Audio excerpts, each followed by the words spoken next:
नदी के किनारे पर रानो चिड़िया और उसकी बेटी गुड़िया पानी पीने के लिए आए हुए थे। गुड़िया अपनी मम्मा के कंधों पर चढ़कर बैठ जाती है। गुड़िया बेटा, मेरे कंधों से उतर जाए ना आप, मैं तो बहुत थकी हुई हूँ आज। मैंने बहुत घर के काम किए हैं। बेटा उतर जाओ नीचे, फिर कभी खेल लेना कंधों पर बैठकर। देखो तो कैसे अपनी मम्मा के कंधों पर बैठी हो, जैसे नन्ही मुन्नी सी छोटी सी बच्ची हो। अब आप बड़ी हो चुकी हो। नहीं मम्मा, देखें तो सही जरा, मैं छोटी सी तो हूँ, आप इतनी बड़ी हैं और मैं अभी इतनी छोटी सी हूँ। बड़ी तो हो गई हो आप मेरी बेटी, लेकिन आप पहले तो इससे भी ज्यादा छोटी थी। अब थोड़ी सी बड़ी हो गई हो, फिर और बड़ी हो जाओगी। दोनों माँ बेटी ऐसे ही नदी के किनारे बैठी बातें कर रही थी कि शाम हो जाती है। फिर दोनों माँ बेटी अपने घर की तरफ लौट जाती हैं। मम्मा मम्मा, मुझे कहानी सुनाए ना आप। गुड़िया बेटा, मैं अभी बहुत थक गई हूँ, आपको कल कहानी सुनाऊंगी, अभी आप सो जाओ। मम्मा प्रॉमिस। जी मेरी प्यारी बेटी, प्रॉमिस। रात हो जाती है, दोनों माँ बेटी आराम से सो जाती हैं। अगले दिन जग्गू और गौरी कवि दोनों माँ बेटे बैठे होते हैं। जग्गू अपनी माँ से कहता है, मम्मी मैं नदी पर पानी पीने के लिए चला जाऊं?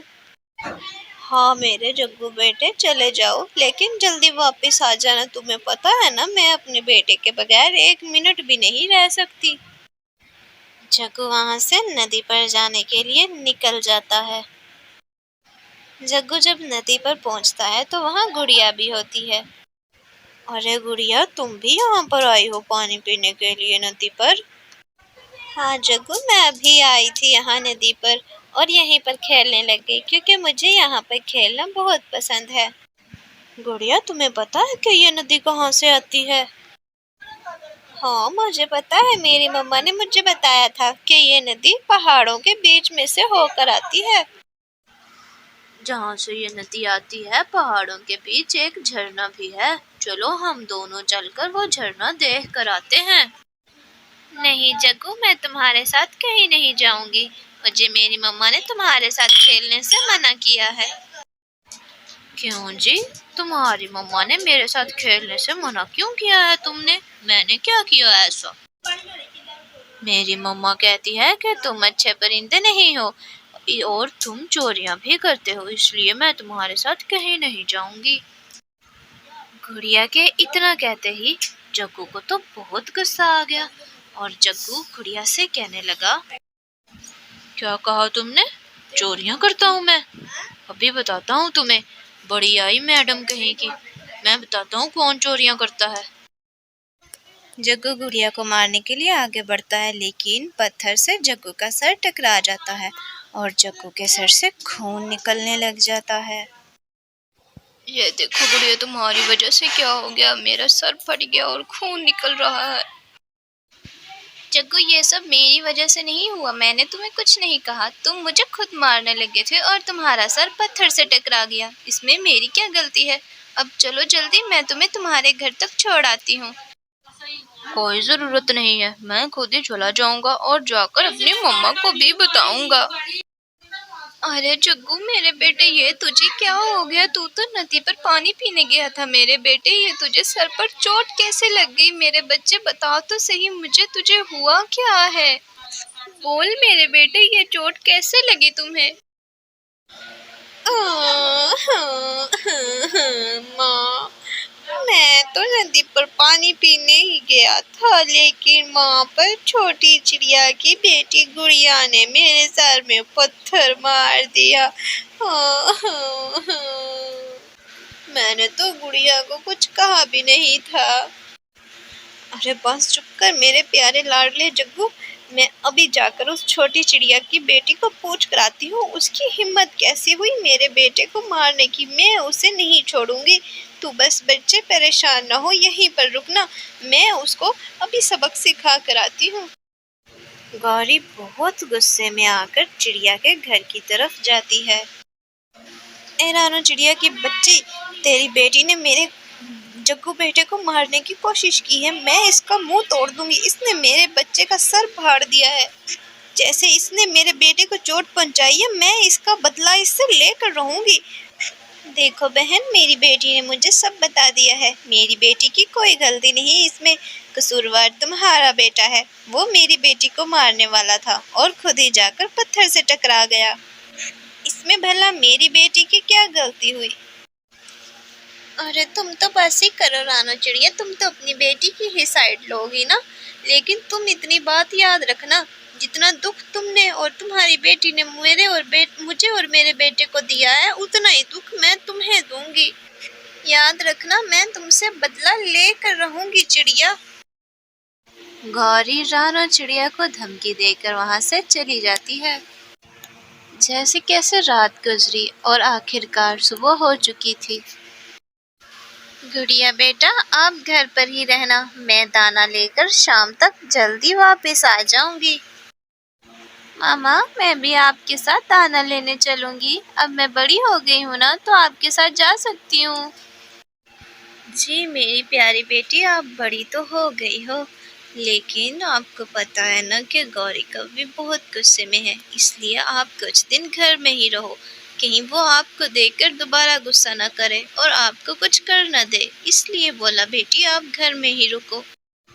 ओके मम्मा, आप जाएं दाना लेने के लिए, मैं आपका इंतजार करूंगी। मम्मा जल्दी वापस आइएगा। रानो चिड़िया दाना लेने के लिए घर से निकल जाती है। गौरी कौवे को पता लग चुका था कि रानो चिड़िया दाना लेने के लिए अपने घर से निकल चुकी है। गौरी कौवे रानो चिड़िया के घर के पास आती है और उसे पता था कि गुड़िया घर पर अकेली है। आज मैं इस रानो चिड़िया की बेटी को इस घर में ही मार दूंगी, फिर उसे पता चलेगा कि उसने गौरी के साथ क्यों पंगा लिया था। जब अपनी बेटी के मरने के बाद रोज दिन बर दिन वो रानो चिड़िया जल जल कर मरेगी, तो फिर उसे पता चलेगा कि दर्द किसे कहते हैं। गौरी ने तो जुल्म की इंतहा कर दी। रानो चिड़िया के घर में उसने आग लगा दी। देखते ही देखते आग पूरे घर में फैल चुकी थी और गुड़िया घर के अंदर थी। मम्मा, मम्मा मुझे बचाएं, हमारे घर में आग लग गई। मम्मा आप कहाँ चली गई? मम्मा। आग बहुत तेज थी, गुड़िया आग में जलने लगती है। आग बहुत तेज फैल चुकी थी, पूरा दरख्त आग से जल रहा था। गुड़िया भी जलकर राख हो चुकी थी घर के अंदर ही। वो मासूम बहुत चीखी चिल्लाई, लेकिन गौरी को उस पर तरस न आया। टनी बहन, आज तो मेरा दिल बहुत परेशान है, पता नहीं क्यों इतनी बेचैनी हो रही है। अभी रानो चिड़िया टुनी चिड़िया को अपने दिल का हाल बता ही रही थी कि टुनी चिड़िया अचानक घबराकर बोलती है, रानो चिड़िया, वो देखो जंगल में आग लगी हुई है। पता नहीं किसके घर को आग लग गई है, बहुत धुआं उठ रहा है चिड़िया। रानो और टुनी दूर से आग को देखती हैं तो आग तो काफी ज्यादा फैल चुकी थी। मुझे नहीं लगता कि हमारे परिंदों के किसी भी घर को आग लगी होगी। मैं अभी उसी तरफ से आई हूँ टुनी, तुम परेशान ना हो, ये आग कहीं दूसरे जंगल में लगी होगी। वो दोनों अभी बातें ही कर रही थी कि वहाँ लाल शकाल तोता आ जाता है। रानो चिड़िया तुम यहाँ बैठी हो, मैं तुम्हें पूरे जंगल में ढूंढ कर आया हूँ। तुम्हारे घर को आग लग गई है रानो चिड़िया, जल्दी चलो मेरे साथ। क्या मेरे घर में आग लग गई है? मेरी बेटी गुड़िया, मेरी बेटी भी घर में अकेली थी। इसका मतलब गौरी कौवे ने मेरी बेटी के साथ मेरी बेटी से बदला लिया। गौरी ने मेरे घर में आग लगा दी। मेरी बेटी न जाने किस हाल में होगी। रानो चिड़िया बेचारी रोती हुई अपने घर की तरफ लौट जाती है। जब रानो चिड़िया अपने घर के पास पहुंचती है तो सामने का मंजर देखकर तो उसका दिल फटने लग जाता है, क्योंकि उसके घर के साथ साथ वो दरख्त जिसके ऊपर उसका घर था, वो दरख्त भी पूरी तरह से जल रहा था। मेरी बेटी, मेरी गुड़िया बेटी घर के अंदर ही जल गई। मेरी बेटी ने कितना पुकारा होगा मुझे, और मैं अपनी बेटी को बचा भी न सकी।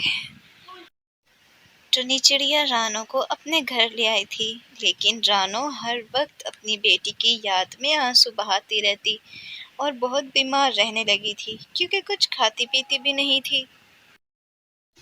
जग्गू, अरे मेरे प्यारे बेटे जग्गू, तुझे क्या हुआ है? काफी दिनों से मैं देख रही हूँ तू बड़ा चुप चुप रहता है। मेरे बच्चे, कोई बात है तो मुझे बता ना।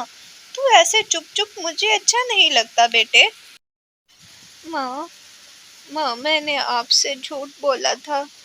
उस दिन गुड़िया ने मेरा सर नहीं फाड़ा था, बल्कि मेरा सर तो पत्थर के साथ लग गया था। मैं ही गुड़िया को तंग करने लगा था।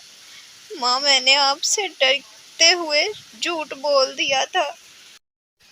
कोई बात नहीं मेरे बेटे, तो इसमें क्या हुआ? जो होना था वो तो हो चुका है, अब तू परेशान न हो मेरे बेटे। गौरी जैसे ही जग्गू के पास जाती है तो उसे महसूस होता है कि जग्गू को तो बहुत तेज बुखार है। अरे कालू, मेरे बेटे को तो बड़ा ही तेज बुखार हो रहा है। हम किसी हकीम से जाकर दवाई लेकर आते हैं अपने बेटे के लिए, बहुत तेज बुखार है जग्गू को तो।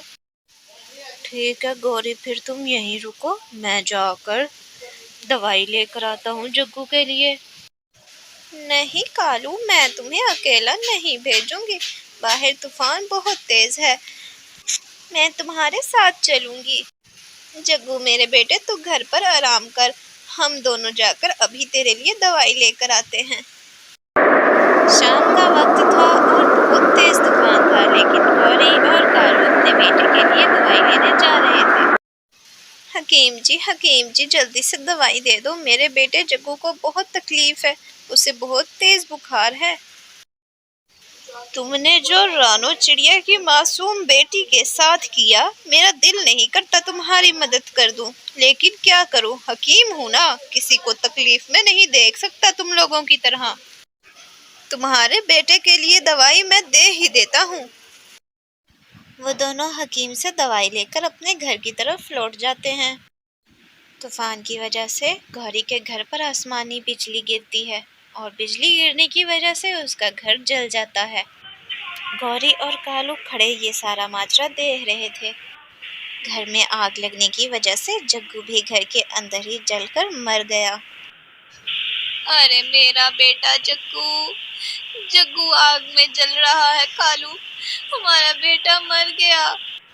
शायद मुझे ये मेरे गुनाह की सजा मिली है। मैंने चिड़िया की बेटी को आग में जलाया था और खुदा ने मेरे बेटे को आग में जला दिया आज। मेरा बेटा।